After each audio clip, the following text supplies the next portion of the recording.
Let the word go forth from this time and place to friend and foe alike. This is preeminently the time to speak the truth, the whole truth, frankly and boldly.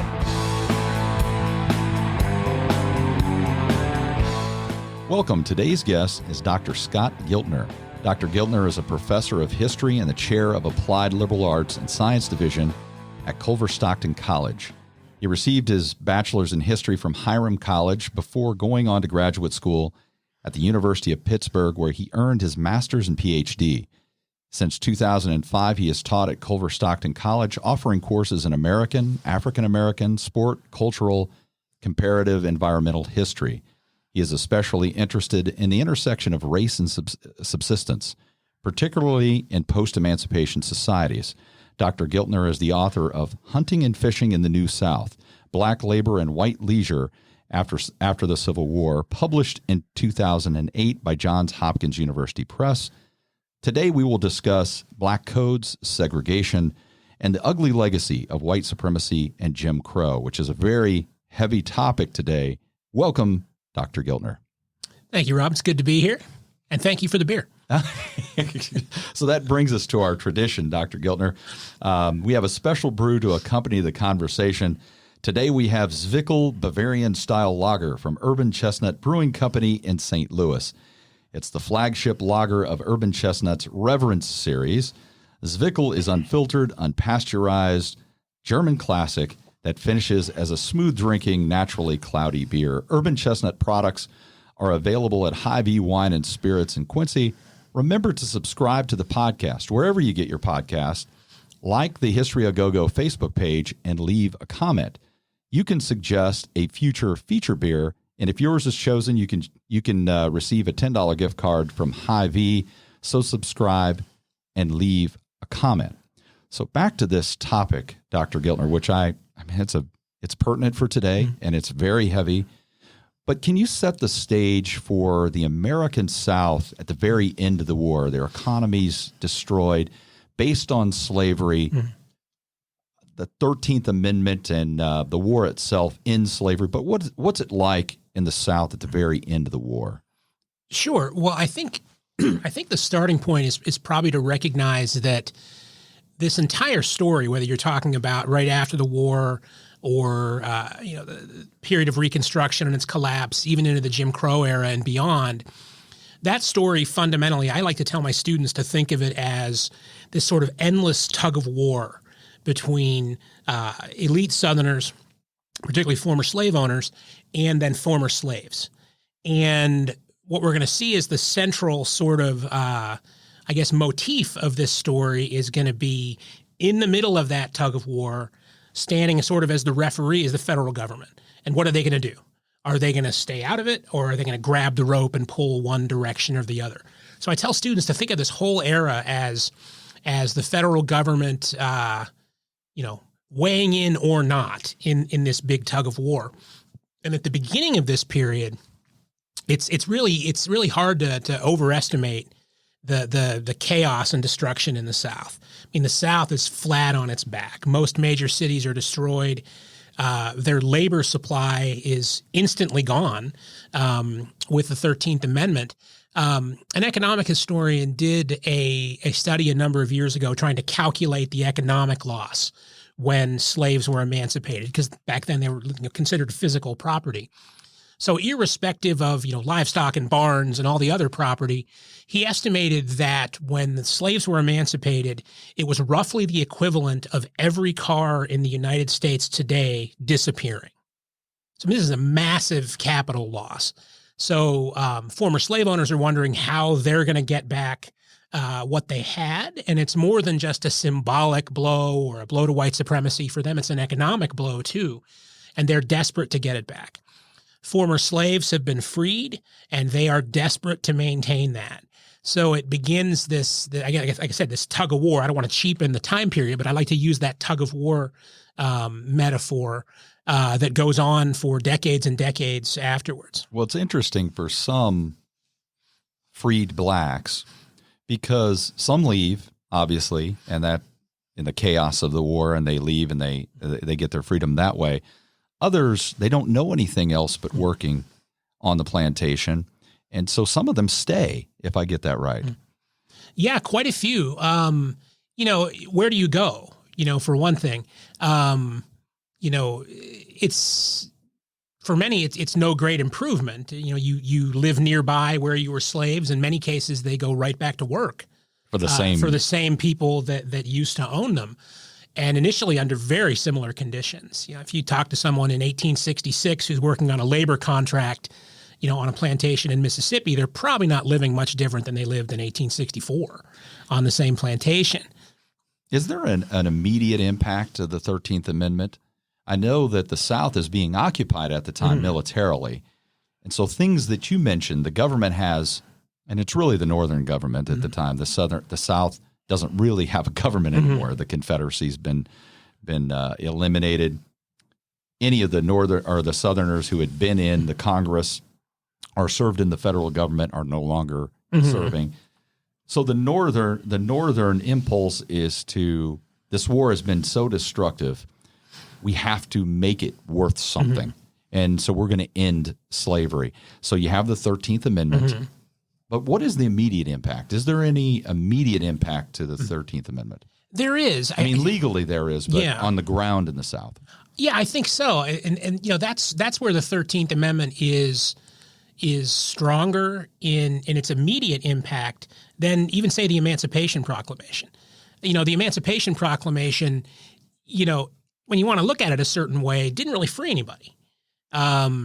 This was a strategic maneuver by President Lincoln that really couldn't be accomplished until the war was won. He had no legal authority over the South at that point. It was a separate country. They don't win the war, they can't enforce the Emancipation Proclamation. And he does it as a wartime measure. Yeah, which he said. Military, it was done for military purposes. Absolutely. Because he didn't think he had the constitutional right. An amendment was necessary, which leads to the 13th Amendment. Yeah, as an emergency war powers measure, he thought it made sense. Intentionally left off slaves in the border states. So, Missouri, Maryland, Kentucky, they weren't touched by this. And it didn't mention slaves in the North either. So this really was directed at slaves in the South, which he didn't have authority over at that point. But then with the 13th Amendment, this is putting, the force of law. This is the law of the land. And so legally it has tremendous force. But like the Emancipation, the other tremendous impact was sort of signaling to African Americans in the South, okay, this is real. Plenty of African Americans were motivated by the Emancipation Proclamation to run away. If you look at what scholars say about the pace of runaways before and after the Emancipation, it was like night and day. And even though it had no legal force. And Sherman's army knows that. Exactly. Because when they're marching through the South, they have all of these runaway former slaves attached to the army, basically. Absolutely. Right? And a similar thing happens, after the 13th Amendment. There's plenty of people in the South, both white and black, who are waiting with the big question, how real is this? What's the federal government going to do? Are they really going to make this a serious thing? In areas of the South where there's no army of occupation left behind, it's not much different than it was before. And there's plenty of people that are just working on their farms and plantations as they always had. And certainly the landowners have no reason to upset that apple cart until they're told they have to. When the 13th Amendment finally gets ratified, that's it. No more slavery, no more debt peonage significantly. You can't be forced to labor to pay off a debt. Interestingly, I'll note sort of as a preview for later in the conversation, they did leave one big thing unaddressed, which was it's still allowed forced labor for conviction of crimes. Okay. So that's going to set the stage for chain gangs and things like that, and very much touches on modern debates that people will reference regarding mass incarceration and things like that. So that was a big loophole that it left open. But fundamentally what it told Southerners is slavery is gone.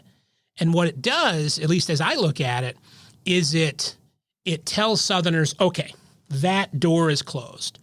And what we don't know is how far can we push it? What's the New South going to look like? Yeah, what's the New South going to look like? And, we want to continue slavery.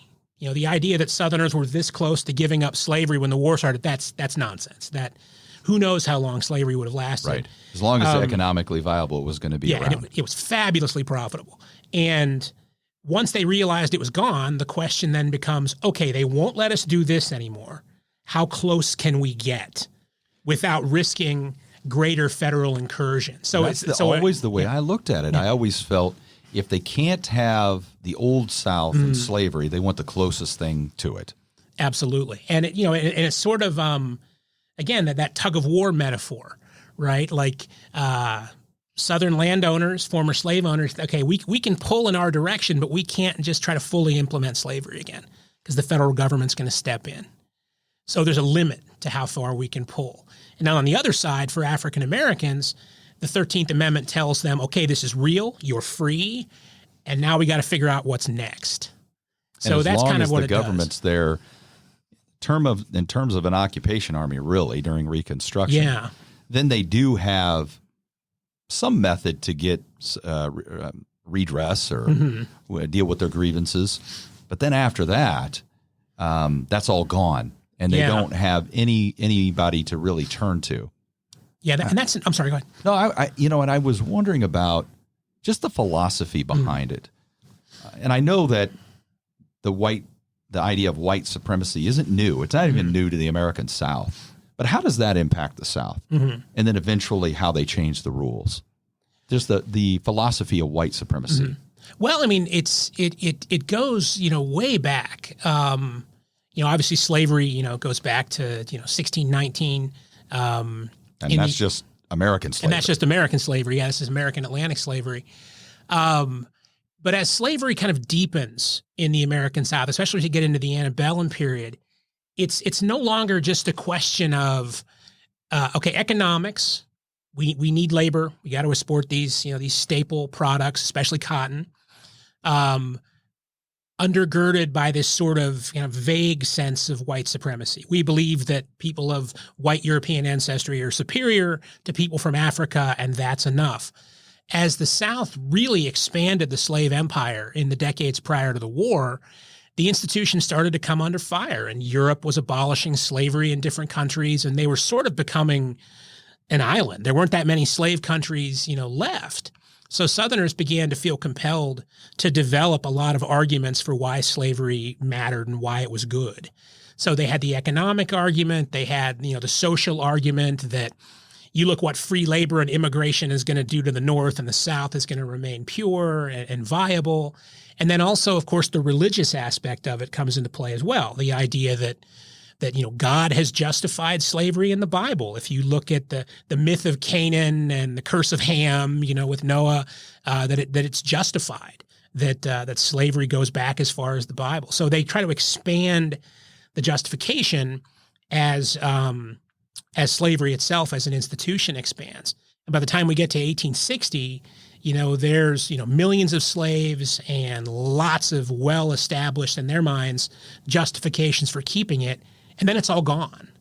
And for a lot of people in the South, that was a heavy hit, along with the economic hit. And they wanted to see how far they could get things back to the way it was. Well, and not only get the economics back the way it was, but anybody who was involved in the Confederacy was not allowed to serve in government positions anymore, even though they attempted to in the beginning. Yeah, and so they're trying to get back to power too. Yeah.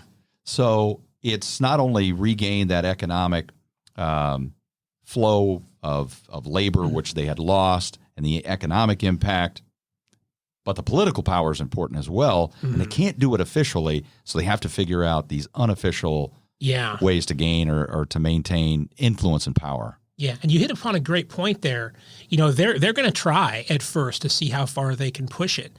Right after the war ends, the Union Army realizes, and Lincoln, before he's killed, discusses this, we've got to get the South back on some kind of paying basis. And what's the quickest way to do that? And occupying Union armies basically say, okay, easiest way to do this, hey, you former slave owner, your former slaves are going to go back to work for you, but they're free, and you got to pay them. Hey, former slave, this is probably not very good news for you, but we want you to go back to work for the same guys. You're going to sign these labor contracts. You're not slaves. You're free. You're a free wage worker now, and we'll make that work. Problem was, former slaves didn't want to go back to work and be whipped and disciplined by the same guys that usually discipline them. And former slave owners didn't want to acknowledge free labor and pay cash money. Plus, they didn't have any because the war had wrecked the Southern economy. So that wasn't working. So they thought, okay, let's push back as hard as we can and see what the federal government will let us do. And the best example I can think of for that is when Southern states were invited to send their slate of legislative nominees to fill vacant congressional seats in 1866. When that was received, it was chock full of former Confederates, former officials in the Confederate government, former Confederate generals, and it infuriated radical Republicans. I think Alexander Stephens even showed back up. He was the vice president. Yeah, if that slate had been accepted as proposed by Southern states, Alexander Stephens, the vice president of the Confederacy, would have been the Speaker of the House. I mean, this was an insult. This was an absolute insult to radical Republicans. And I think that's the moment where they did two things. They were like, one, Andrew Johnson's got to go. We're going to find a way to neutralize this guy, if not get rid of him. And two, allowing the South to reconstruct itself is not going to happen. So it's that moment where the federal government responds by starting to pass the Reconstruction Acts. And then white Southerners realize, okay, we can't be that blunt about it. We can't just bring slavery back. We can't have the same old guys. What can we do to regain control in a somewhat clandestine way? And that's where the Black Codes come in, and then attempts to rewrite state constitutions and things like that. So there was slave code before, and then the Black Code. What are the differences between those two? Mm-hmm. Or do they just basically just change the word from slave to black and you still have the old rules? Well, it was similar.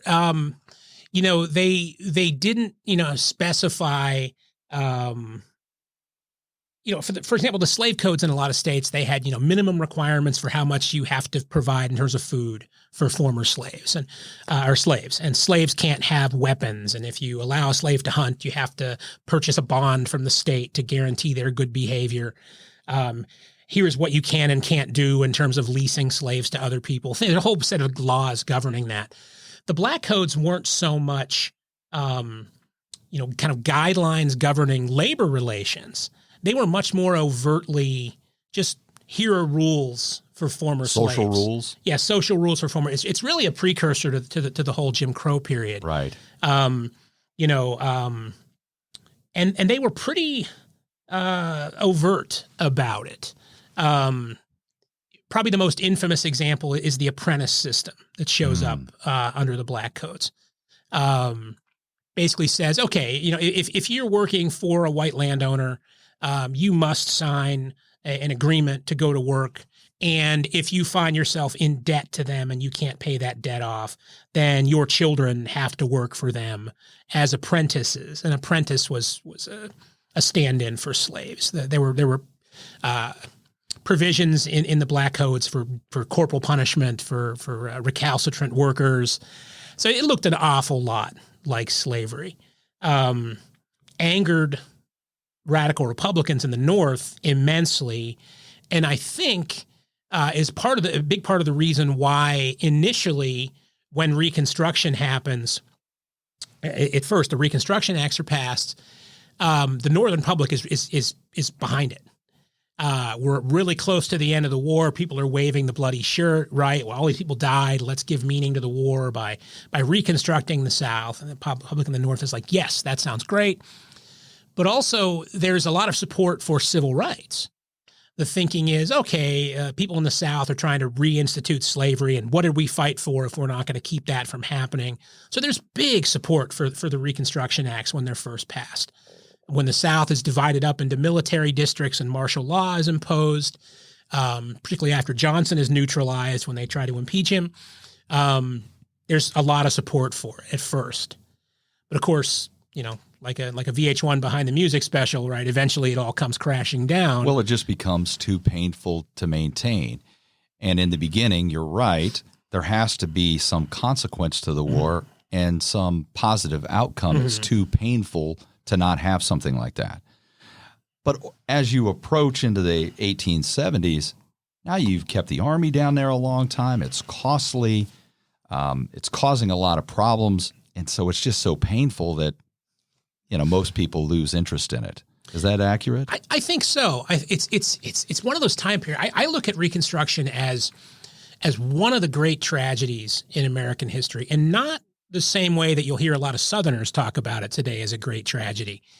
This idea that, and I'll just be blunt from my perspective, the idea that Reconstruction was this horrible period of federal abuse where the South was raked over the coals, treated unjustly, turned upside down, and made victim to hordes of African Americans who weren't prepared for the vote and were put in positions of power and did all these awful things. That's just extremely effective Southern propaganda that was built at the time and then for decades after. Well, they're good at that. They were very good at it. They're very good at it. They're very good at that, the lost cause and so forth. It's very effective. And it gets right into their marrow. So most Southerners buy into that philosophy. Yeah, I mean, they're right in the sense that former slaves were given the vote. And for a couple of decades after that, African Americans are voting in pretty good numbers. And during Reconstruction, they're holding office. There's African American members in Congress, by the late 1870s, early 1880s. So there is that tremendous change. But this sort of notion that kind of comes from D.W. Griffith movies, of savage black lawmakers doing all sorts of awful things and ruining the South, that simply wasn't true. The bottom line was African Americans were freed, and they were serving in positions of power everywhere from tax collectors to sheriffs to congressmen, and it infuriated white Southerners. So they set about this narrative, the South is ruined, this noble tradition of honor and this wonderful chivalry myth was there, and it was ruined by the Reconstruction. And as more time passed and Northerners got tired of all the controversy and all the rancor, both politically and then the violence of Reconstruction was extreme, especially in some parts of the South, they just grew tired of it. And, I think it's probably the best example I can think of. There's a good story that bookends this time period. So the beginning of Reconstruction. So when the Ku Klux Klan, can't say that after half a beer, when the Klan emerges in 1866, 1867, in places like, Georgia and Mississippi and a couple other states in the South, the federal response is pretty swift. Well, Grant is very adamant about controlling the influence of the Ku Klux Klan. Absolutely. It infuriated him that this was happening. The idea of lawless night riders targeting Republican whites and then former slaves for assassination was unacceptable.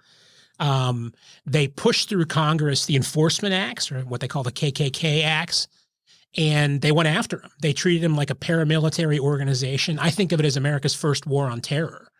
We sent in the troops and we rooted out the Klan and we drove them underground, and they were gone for decades. So when they first popped up right after the war, the thought was, let's smack them down. But then if you fast forward a little bit, in 1876, there was this tremendous summer of violence in South Carolina. And one of the lowlights of that summer took place at the town called Hamburg. There was a dispute between a white farmer who was on his way to market, and he ran across a July 4th parade. And it was black troops in uniform celebrating Independence Day in the streets of Hamburg. And he wanted to cross the street, and he was told by the sheriff, "You're just going to have to wait for this parade," And this insulted him. The black sheriff in this black town insulted him like that, and he went back to, I think it was Edgefield, the nearby town he was from, and he began to tell people what had happened. And this infuriated people, the thought of these armed black troops in uniform marching in Hamburg.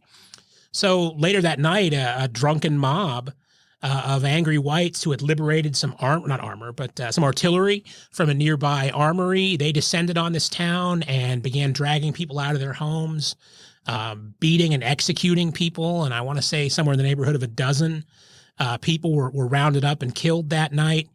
And that touched off like a week of violence in the Hamburg area where the town was more or less burned to the ground. And then for the rest of that summer, violence flared up all across South Carolina.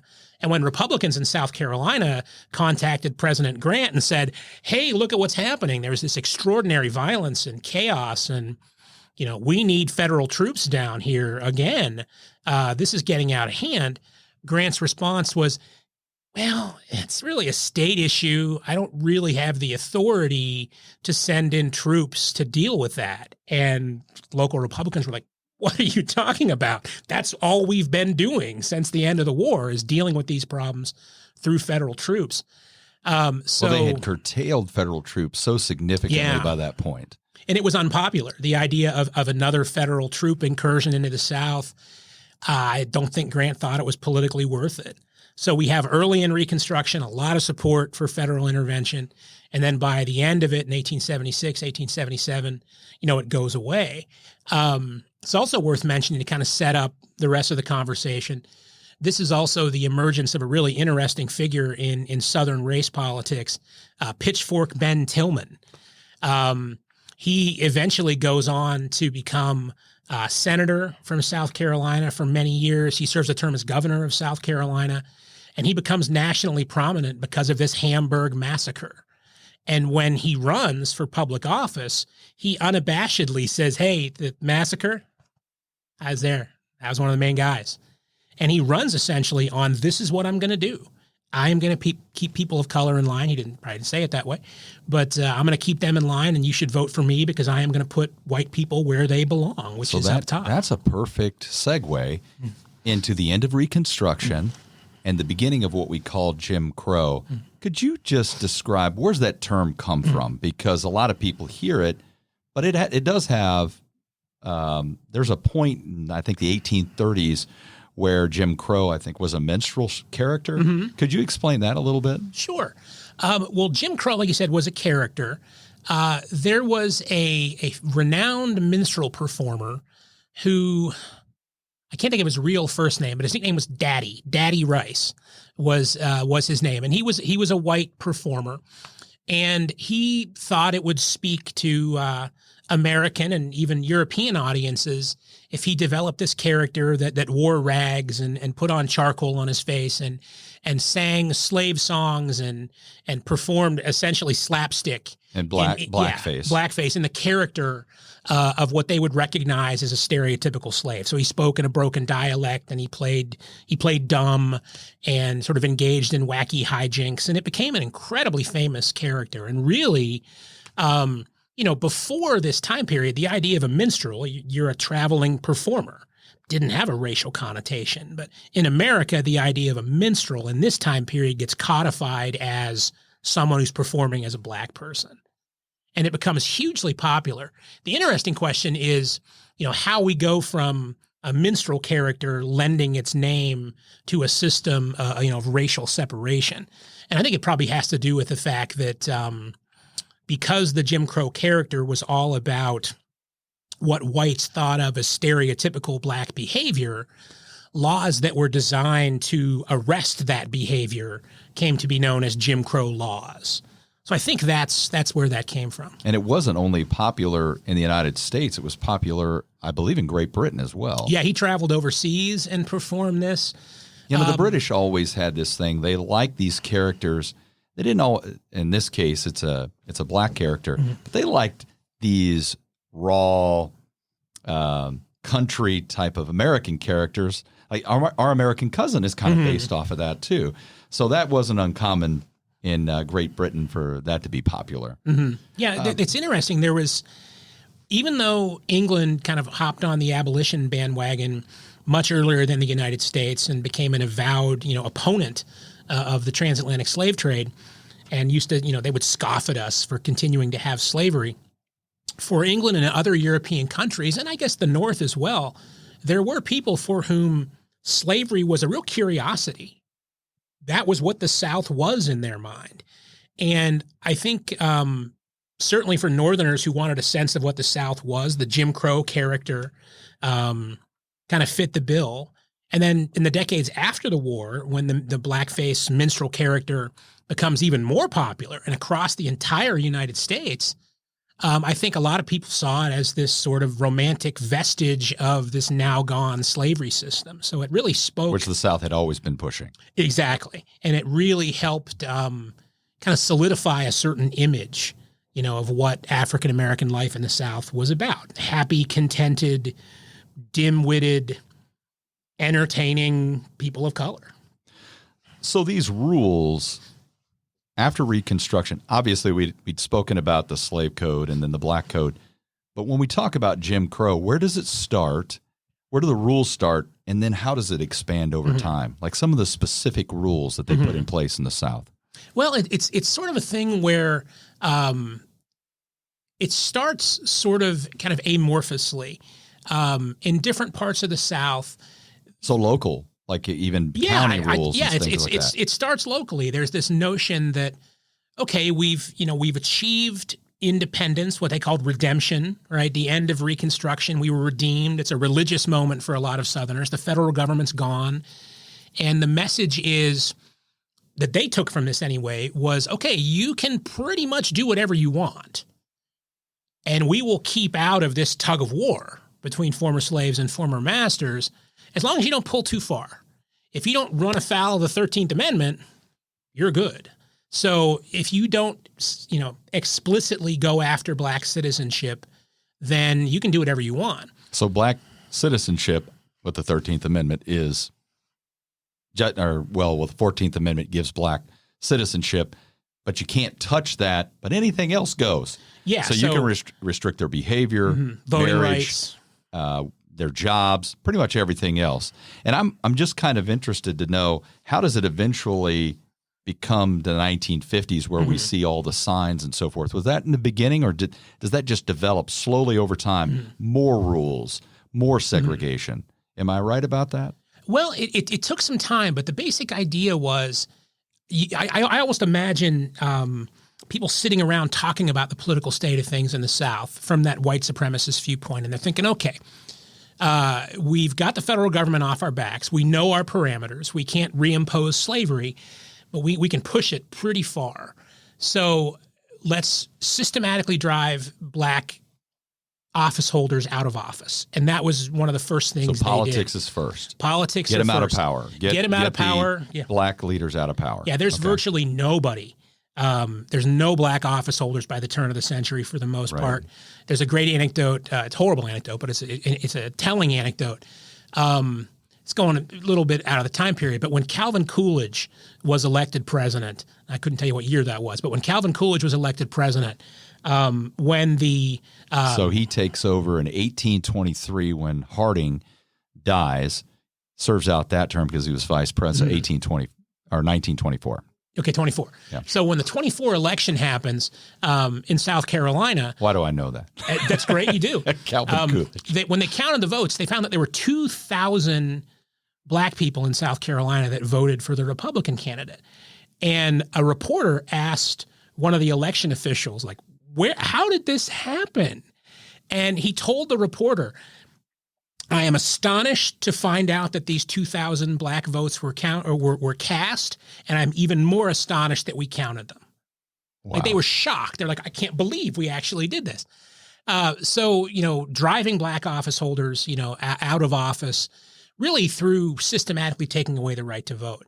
The state constitutions that were passed during the 1880s and 1890s after redemption, they all have provisions addressing voting, and that's where things like the grandfather clauses and poll taxes. So could you explain, I was going to ask you about those things. Explain the grandfather clause and then the literacy test and the poll tax. Those are a few things. Could you explain each one of those? Sure. Well, this is a good example of what I said before about how they can only push it so far. Maybe the thought would have been, well, why don't we just write in the state constitution, black people aren't citizens, they can't vote. Federal government's going to say that's a blatant violation of the 13th, 14th, and 15th Amendments, and that might risk federal involvement again, which they don't want, right? But the conduct of a state election is at the state level. The federal government generally stays out of how an individual election is administered. So if you function in that area of how it's administered and who gets to register and when they register and how they register, well, then you got a lot of control. Yeah, a lot of wiggle room, right? You can't say black people can't vote, but what you can do is you can say, okay, you can only vote in our state in elections if your grandfather was an eligible voter. Well, of course, if you're a former slave, your grandfather was not an eligible voter. So it's a way of automatically wiping off the rolls a huge chunk of people. A poll tax, right? The poll tax doesn't necessarily land only on people of color, right? It's everyone has to pay a poll tax. But where voting takes place is, in the local courthouse or wherever the voting booth is. And if the local official doesn't want to collect the poll tax from a white person, they don't, right? Or if they want to say, okay, we know people of color can't afford this. So if they can't come and vote, great. And if a few show up to vote, we'll find some other means of disqualifying them. So a literacy clause, for example. Only citizens who can pass a literacy test to the satisfaction of the local registrar shall be allowed to vote. Well, plenty of illiterate people couldn't have passed that test in the South, but you walk into the polls and they say, okay, white person, go ahead and read that. And you stumble the first word, good enough, go vote. And then a person of color comes in and they read word for word perfectly. Then the person says, yeah, you totally botched it. Get out of here. I've seen some states in the South where a black person would walk in to vote and they would be handed, something in Latin. I mean, just egregious, attempts to just, no, we're not going to let you vote. So really, you systematically, purge people from the voting rolls. I've heard crazy questions like how many windows are in the White House, which is, it's very difficult to answer that question. And then that gave them plausible deniability to say, well, look, we're not prohibiting them from voting. We have guidelines that apply to everybody. And if they can't vote, well, that's their tough luck. So essentially you have, fewer and fewer African Americans are able to vote, which drives black office holders out. And by the turn of the century, voting is purely whites only. But even as that process was happening, there was this sense that wasn't enough. If God really did intend for white supremacy to happen and we don't have the master-slave relationship that we used to have, then what we need is separation. We need to have two separate Souths where white space and black space don't mix. So that's when this idea of kind of separating the South into two separate spaces emerges. And we start to see things like is the 1880s when that first starts? Yeah, mid to late 1880s it begins to emerge, and then we start to see. So now you have the society itself restructuring like that. So at first it's deny political power. Now it's seeping into how the society itself is functioning. And then you get things like laws prohibiting African Americans and whites from occupying the same rail car, for example. And then once those laws begin to emerge, we have this interesting moment where these sorts of laws are being passed at the local and state level in the South, but there's still this sort of organized political black presence. So in the 1890s, there's still African Americans voting. There's still African Americans holding office in some parts of the South, and they're even meeting through all of that, all those challenges. Yeah, and what we get is those moments connect. Like so, for example, when Homer Plessy is arrested for violating the state law in Louisiana. I think, by riding in a whites-only rail car. And by the way, I should note, much like Rosa Parks, Homer Plessy was arrested intentionally. It was a plan. And I was going to mention that because obviously blacks don't have any power. They don't have any protection from the government or the police. And so how were the challenges to Jim Crow? And I'm glad you brought up Homer Plessy because that is a specific challenge that they're trying to challenge the law, so they're going to break this law. Could you explain what happens there and then the case Plessy versus Ferguson, which becomes a quintessential part of understanding Jim Crow? Yeah, I mean, Homer Plessy, the story is really interesting, and it's usually mistold, much like Rosa Parks is, right? Rosa Parks was an average woman who was tired and didn't want to sit down, and she refused. Well, no, she was a trained civil rights worker who intentionally got arrested as a means of kicking off the Montgomery bus boycott. Because you have to get it in the court system. Exactly. And the only way to do that is to violate the law. Mm-hmm. Otherwise, it can't get in the court system. You don't have the court taking up the issue, and then it can be challenged. Once it's in the court system, then you can take it as high as it'll go, hopefully all the way to the Supreme Court, which is what happens in Plessy. Absolutely. And Homer Plessy was a member, and I'm blanking on the name of the organization, I apologize, but it was essentially a New Orleans civil rights organization. And the thinking was, let's challenge this kind of stuff. These laws are getting out of hand. Let's get some legal precedent on our side to stop this sort of separation. So Plessy, the whole thing was orchestrated. They essentially notified the railroad, this is what we're going to do. And what they didn't want to see happen, for example, was Plessy's on the rail car and local police show up and decide to just beat the crap out of him and leave him in a ditch. Well, that doesn't help.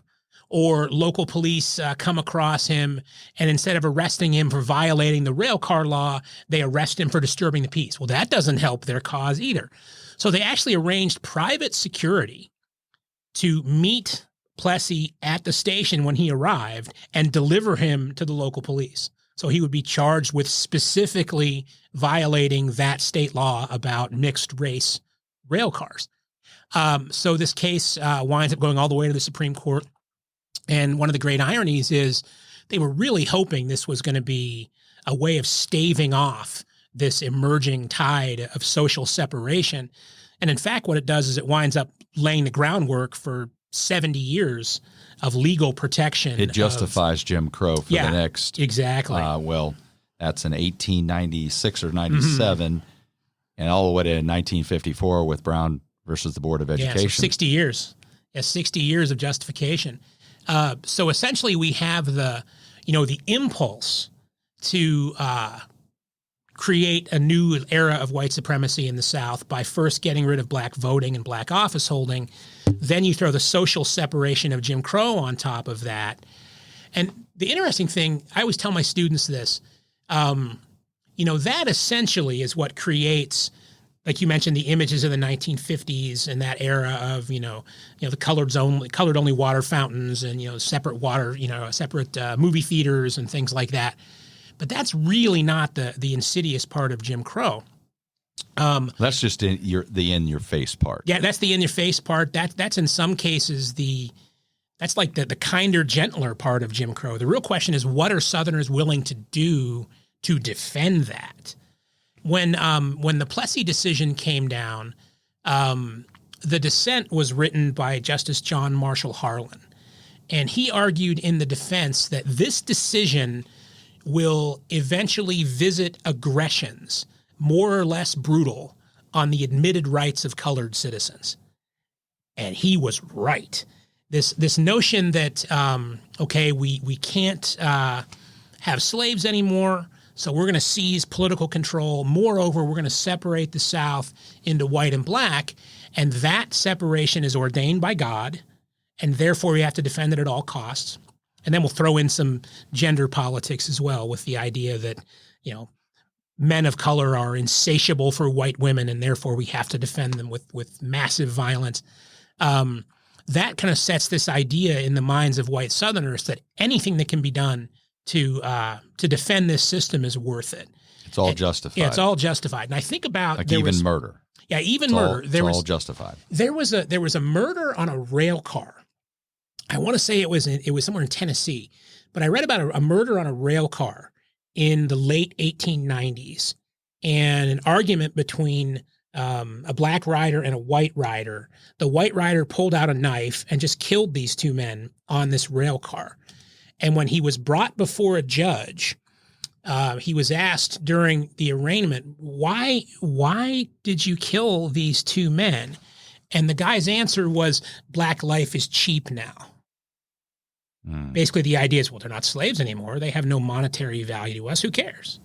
They stepped out of line, and I did what I had to do. So there's decades and decades of devaluing black life. Yeah, I mean, the lives of and black that's been citizens. around for a long time, right? Right. You know, African Americans exist to provide labor, and if that labor is not tractable, then but now violence the is the Supreme result. Court has ruled, and it's almost justification. So if you rise up now, we can use any means because everything is behind us now, including the law. Yeah, and then I think during that long process, not long, but during that process, am I wrong in saying that? Or no, I think you're exactly right. And they were looking for cues from the federal government. You know, during that process, you know, okay, we know we can't overtly attack basic freedom because that's what motivated the Reconstruction. We passed all of these laws in the new state constitutions during the 1880s and 1890s. No response from the federal government. Now we have the federal law on our side with Plessy versus Ferguson. We've driven black office holders out of office, taken away their right to vote, not a peep from the federal government. We can pretty much do whatever we want. And what we find is once the violence becomes widespread across the South, there's very little response from the federal government. And the big quest, you know, starting with the rise of Jim Crow from the black side of things is, okay, what can we do to get the federal government back in the game? You know, how can we get them to take an issue like lynching seriously? How can we get the federal government to get off the bench, sorry for using the sports metaphors, and do something for civil rights? You know, it's worth noting that when federal troops are withdrawn from the last part of the South in 1877, the next time the federal government is going to send armed soldiers into the South expressly for the purpose of defending African American civil rights is 1955 Little Rock Central High School, when they were trying to enforce the desegregation orders. So we're talking about 80 years, almost 80 years between federal interventions. And in between, it's really fundamentally a story of white Southerners getting away literally with murder and African American activists struggling, trying to get the federal government involved again so they can, you know, pull that tug of rope in their direction finally. So we've talked about the political impact, taking political power from black leaders. We've talked about the social impact, the in-your-face, whites only, colored counters, things of that nature. I use that term because that's what they used back then. But how about religiously? How do the religious leaders at the time in the South, the white religious leaders first, how do they justify those actions? Does that in the weekly sermons and so forth, are they justifying it there as well? Well, the ones that talked about it did. I mean, it's hard to get. Or does it become just so normal to everyone that it's just that's the way life operates? I think for most people after a while, it was so normal that was just the way it was, and why question it? When there were periods of challenge, when negative press from northern newspapers would hit hard after a race riot, for example, or when anti-lynching activists like Ida Wells, who was in Quincy at one point for an event, when press coverage of lynchings and things like that would occasionally rise up and Southerners felt compelled to actually defend this, they would often fall back on the same biblical justifications they used for slavery. You know, this was the way it was. And you can find, you know, plenty of video footage from, you know, the sort of civil rights era of, you know, segregation governors. And they talk about, you know, God ordained this. What do you do? And this wasn't our decision, you know? Yeah, that's why I was asking about that, because it's often intertwined. And this might be, I might be off topic here, but I'm just wondering, or off base. Later on, when other groups are trying to justify supremacy through social Darwinism, or like the Nazis, for example, do they look at the American South at all? That's an interesting question. I always wondered about that. I always wondered if they're going to justify their white supremacy and look at white supremacy in other places in the world where the philosophy had already been ingrained, for example, in the American South. So I didn't know what you thought about that. I don't know a lot about that, so I can't really comment a lot, but I do know from some documents I've seen that Hitler was apparently a great admirer of the United States South, because in his mind, we knew how to do it in terms of separation of the races.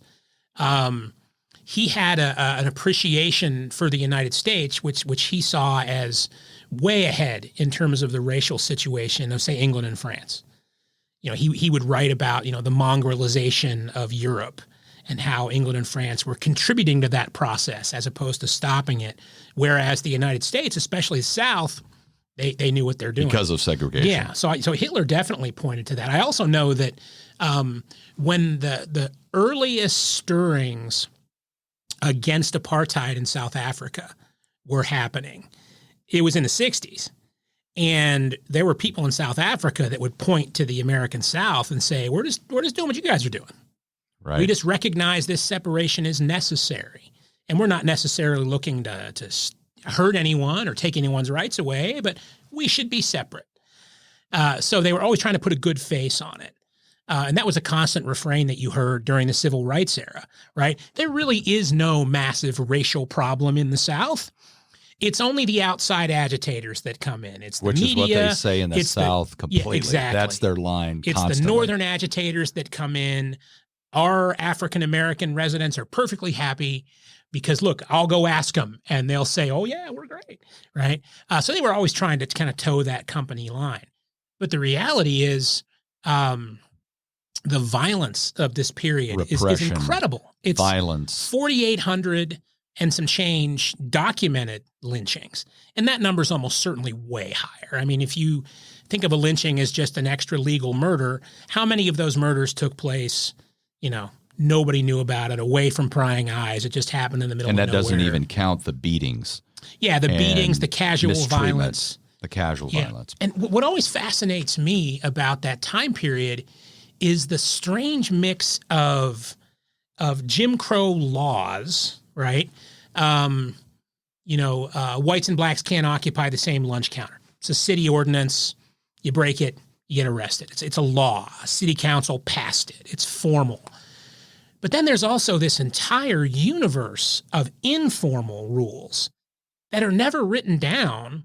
But when you read interviews with people that lived through the civil rights era, it's abundantly clear that everyone knew the rules and you were expected to obey them, even if they weren't formal or legal. And there would be consequences if you did. And there'd be consequences. So, if you're a black man and you're walking down the sidewalk and a white person comes by, you would best step off the sidewalk. Even though that wasn't codified. Yeah, there's no rule, there's no law saying you must do that, but informally, you were expected to do that. And, if you wanted to play it safe, if you were wearing a hat, maybe you'd want to take your hat off as a sign of respect. If it was a white woman you walked by on the sidewalk, you'd step off the sidewalk, take off your hat, and you'd best look down. Right, you better avert your eyes. Yeah, you don't want to be seen as ogling, a white woman. And some of the rules that I've read in different interviews with people from that era, they just boggle my students' minds. They can't even get their minds around it. If two cars stop at a four-way stop sign at the same time, who goes first? Well, if one of them's white, the white person goes first. Has nothing to do with who's to the right, who stops first. It's about race. It's pervasive. It's incredibly pervasive, and in some cases, they bother putting some of these things into laws. In some cities in the South, there were laws on the books that a black person could not work as a clerk in a shoe store that catered to white and black customers. Because the idea of a black person handling somebody's feet, especially a white woman, was unacceptable. But in other parts of the South, that law didn't exist on the books. But you can darn sure believe that they also didn't work in shoe stores with mixed-race clientele. So I have a question, because sometimes it's believed that Jim Crow is just a Southern issue. Mm-hmm. There's segregation in the North. It's just not by law generally. Mm-hmm. Could you explain the difference between the segregation that occurred in the South and the segregation that occurred in the North? Sure. Well, it's what they call the difference between de facto segregation and de jure segregation. So segregation in practice versus segregation in law. Jim Crow is all over the entire country. You know, there's pockets where it either doesn't exist or it's very minimal. But, you know, take, right across the river. I'm not sure what direction I'm going to point that way. Take Missouri, for example. I work over at Culver Stockton. Missouri never left the Union. You know, Missouri is not technically a Southern state. It's not part of the Confederacy. But Missouri is very much a Jim Crow state. And, the schools in Missouri desegregate in 1954 the same as everybody else. You know, this is not just a Southern issue. Well, Brown versus, I know this is getting into like a civil rights issue, but Brown versus the Board of Education's in Topeka, Kansas. Mm-hmm. Yeah, That's absolutely. not in the South. Yeah, absolutely. Where it was seen that perhaps in a state that was a little more far afield from segregation might have a better chance of establishing that precedent. So didn't have to be in the South to be touched by the Jim Crow system. Certainly the idea of a sundown town, which is a relic of that time period, wasn't just a Southern phenomenon.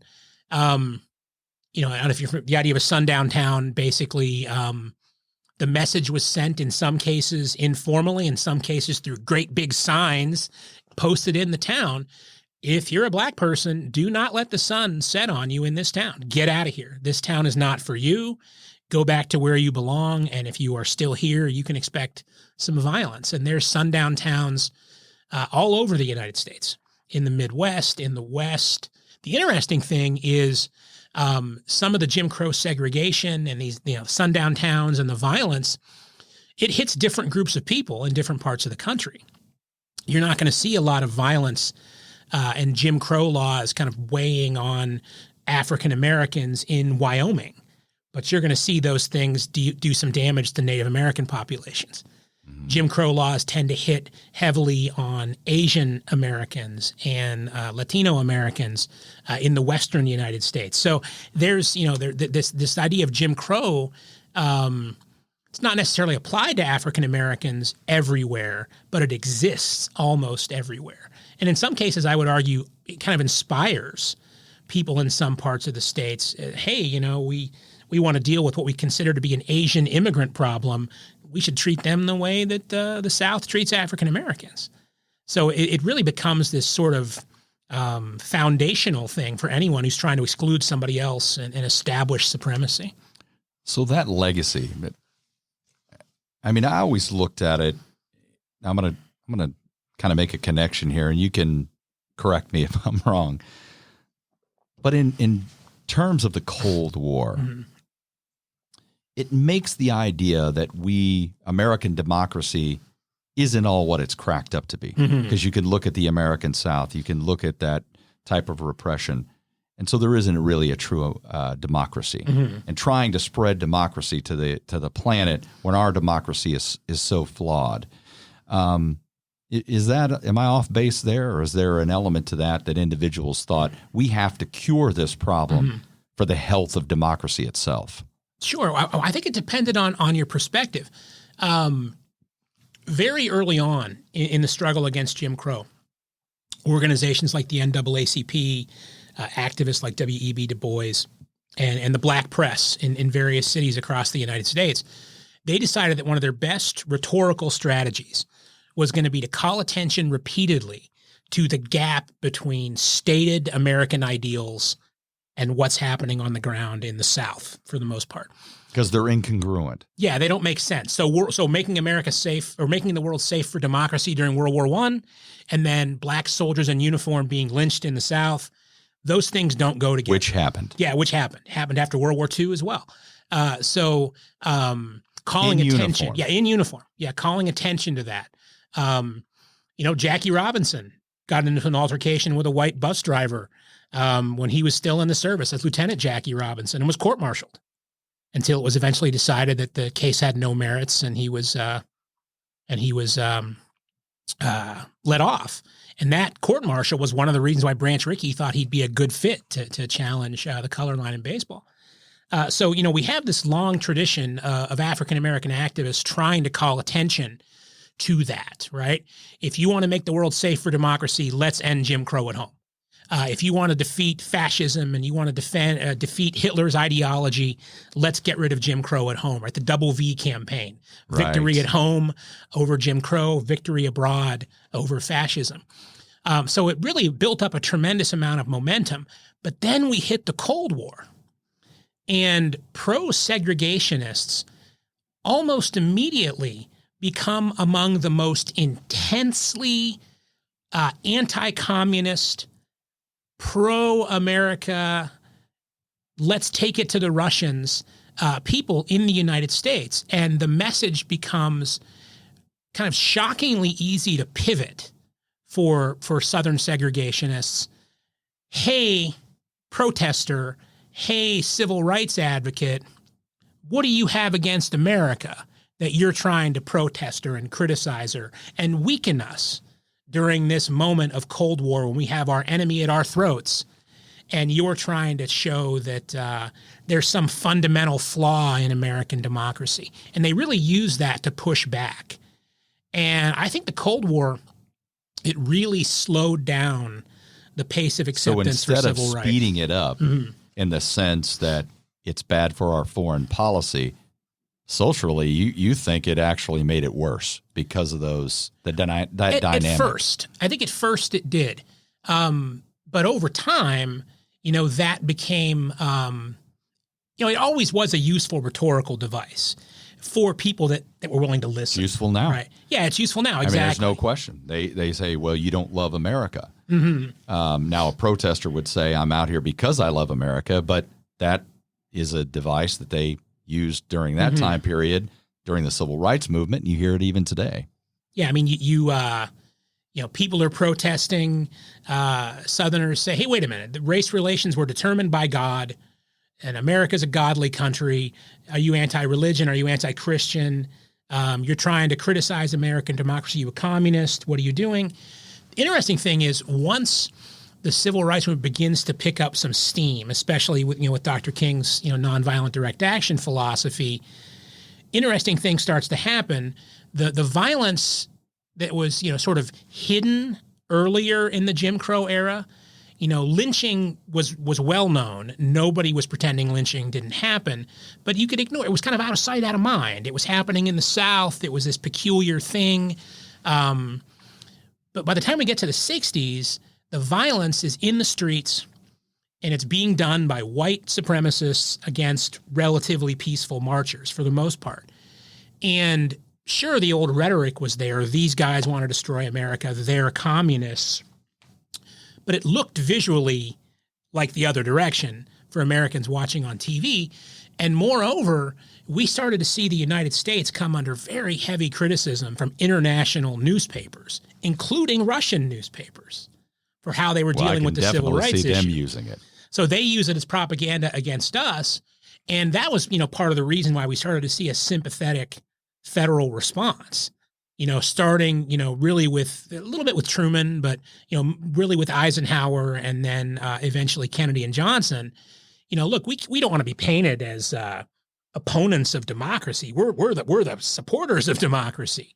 So the sort of international public opinion turning against us had a huge impact as well. So the last thing I wanted to bring up, and you started to talk about it already, I wanted to know the impact of the media and the fact that television starts to develop at that time period, the civil rights movement, right when it's taking hold. What's the impact of that? It's incalculable. I mean, it's I'm not trying to cheapen the civil rights movement at all by saying this, but I always tell my students, you might want to think about the civil rights movement as the most successful public relations campaign in modern American history. It was so central to the strategy. The idea for nonviolent direct action that Dr. King espouses, along with a bunch of other people, it's not just him, but the idea that the movement develops, really starting, well before the 50s, but especially in the mid-50s with the Montgomery bus boycott, was we want not only to protest and to find a way to economically pinch white supremacy, right? If we can shut down the Montgomery bus system bankrupt the city and force them to negotiate with us, we can affect change, hit the pocketbook, and that's going to be an effective strategy. But in the event that we are met with violence, and that typically wasn't the case in the Montgomery bus boycott, but with the Birmingham campaign and numerous others, whether it's the Freedom Riders or whatever, if we're met with violence, if we maintain nonviolence, then what are people going to see on television? That visual of it is going to be clear. Yeah, they're going to see a very clear good guys, bad guys, right? You think about back then, this wasn't a 24-hour media cycle, 30-second soundbite. There was 15 minutes of local news and 15 minutes of national news. And if you had a successful march, then that would fill up a nice portion of that broadcast. And people would say, wow, look at that peaceful march. That's great.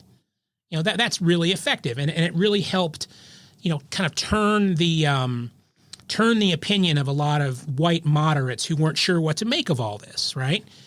But, and this sounds terrible to say, they weren't afraid to let these things degenerate into chaos either. Because if you could take that same march and there were acts of violence by local white authorities, especially in law enforcement, and that was on the news, they would fill up the national and local broadcasts. So like when the Birmingham campaign happened, when the police chief of Birmingham, Bull Connor, when he decided that his best response was going to be to crush these demonstrators as soon as humanly possible, the world watches firemen washing children down the street with fire hoses. And people were horrified. And the news footage that came out of the 60s, I think, generated far more sympathy and interest for Northern audiences than accounts of lynching did for decades previously. As much as African-American activists tried to get the word out about lynching, they were never able to get a federal anti-lynching bill passed. In fact, it just passed. I mean, we literally, 2 months ago, just had a federal anti-lynching bill get through Congress after, a long time of trying. But the Birmingham campaign, with the fire hoses and police beating protesters and German shepherds being sent after protesters, motivated President Kennedy to go on TV and announce that we need a federal civil rights law. And then Kennedy is assassinated, and Johnson decides to push it through in the aftermath of Kennedy's death. And there we have federal civil rights action legislation for the first time probably since the KKK acts, in the 1860s. So it was almost a century. So the last thing, the remnants of it, how long does it take? I mean, what do you see in your research where things cropped up years and years later, and they had to you got to piece by piece get rid of these little vestiges, because you mentioned so many things that weren't even law. Mm-hmm. So in your research, when do you think it, maybe we're still not there, but when does it start to improve? Because it takes years and years after the civil rights movement to see some of these things really take effect. Yeah, well, I think that's a tough question to answer, because it's I'm so sorry, dependent. I love the question. It's so dependent upon. I'm just because I'm thinking that there's got to be these with the story you told about walking down the sidewalk and things like that. There's got to be things that just hold on forever. I would think so, and in some cases, when it comes to legal segregation, these are structures that are smashed, between the 60s and the mid 70s, all across the South. School desegregation was slow, right? Took much years. Slower than people realize, I think, and in fact, in some cases, wasn't sorted out. And in some ways, Southern schools are in better shape than Northern schools in terms of segregation right now. So the legal structures went, fairly quickly. People's ability to use the pocketbook to force change. Once we start to see protests successfully enacting change, boycotts and protests erupt all over the South, and pretty soon the legal aspect of Jim Crow is pretty much gone.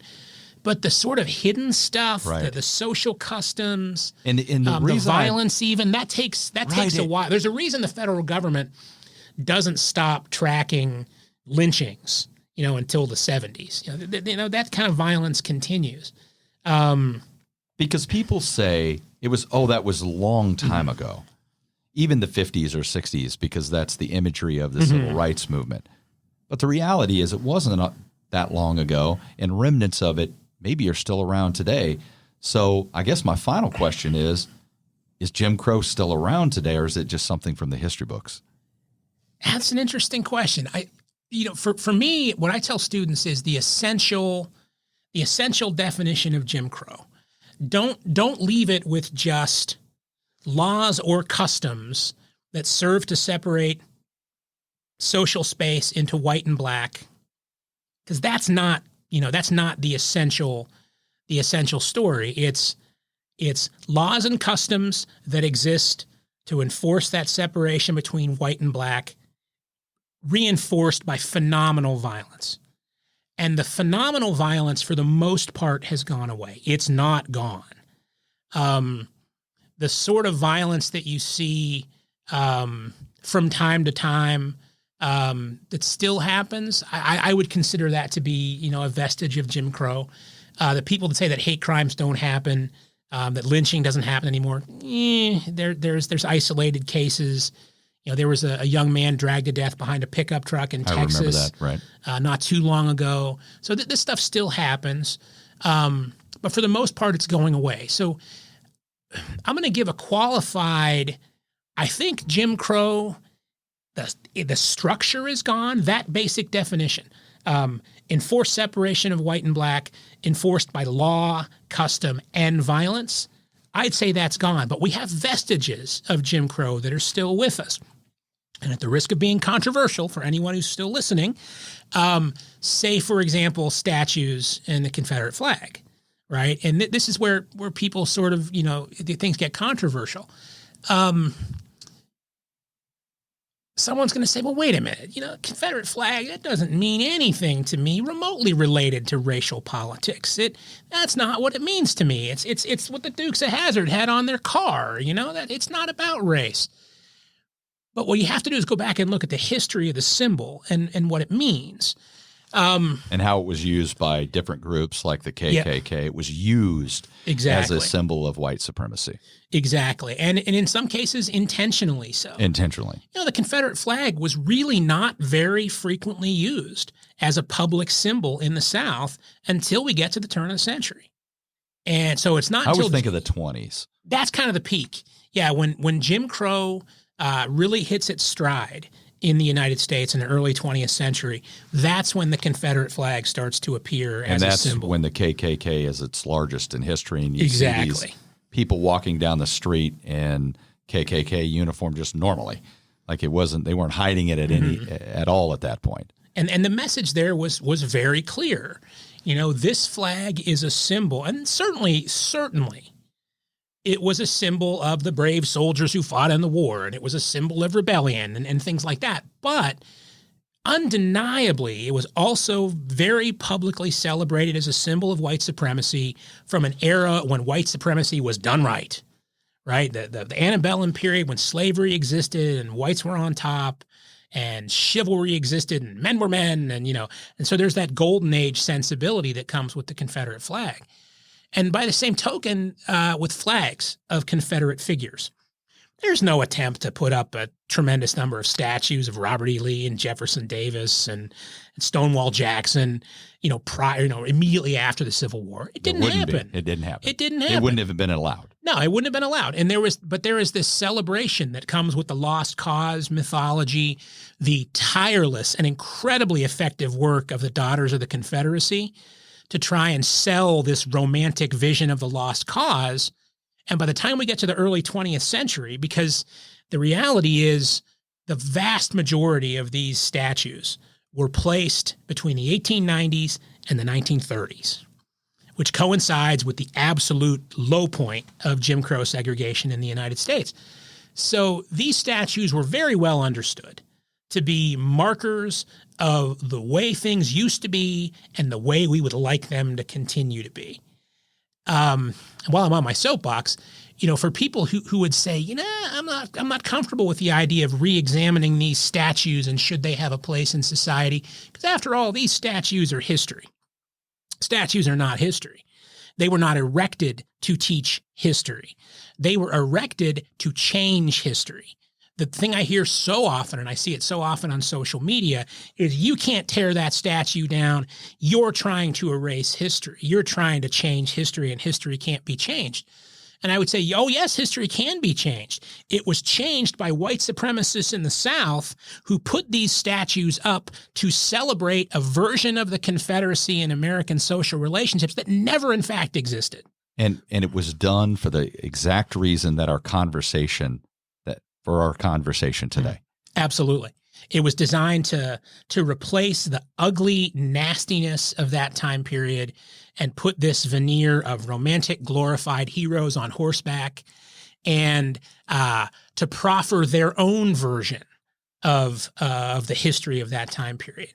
So, I will admittedly, at the risk of maybe offending people on the other side of the spectrum that might be listening, I am not a fan of mobs of people tearing down statues, but I am a big fan of local municipalities re-examining statues and making the decision to remove them, put them somewhere else, whatever, and replace them with something else that they feel more fits what we want to commemorate today. And based on our discussion today, it's a good reminder of that very ugly part of our history that we need to bring light to so it never happens again. I want to thank our guest today, Dr. Scott Giltner, for explaining the ugly legacy of segregation, white supremacy, and Jim Crow. Our featured beer was Zwickel Bavarian Style Lager from Urban Chestnut Brewing Company. It's available at Hy-Vee Wine and Spirits. Remember to subscribe wherever you get your podcast, any of those directories. Like our Facebook page and leave a comment for your chance to win a gift card to Hy-Vee. The music was provided by the band Bones Fork, which is available on iTunes, Amazon, Spotify, and we're looking forward to their upcoming release of their new album, so stay tuned for that. And join us again next time when we talk, think, and drink on History A Go-Go.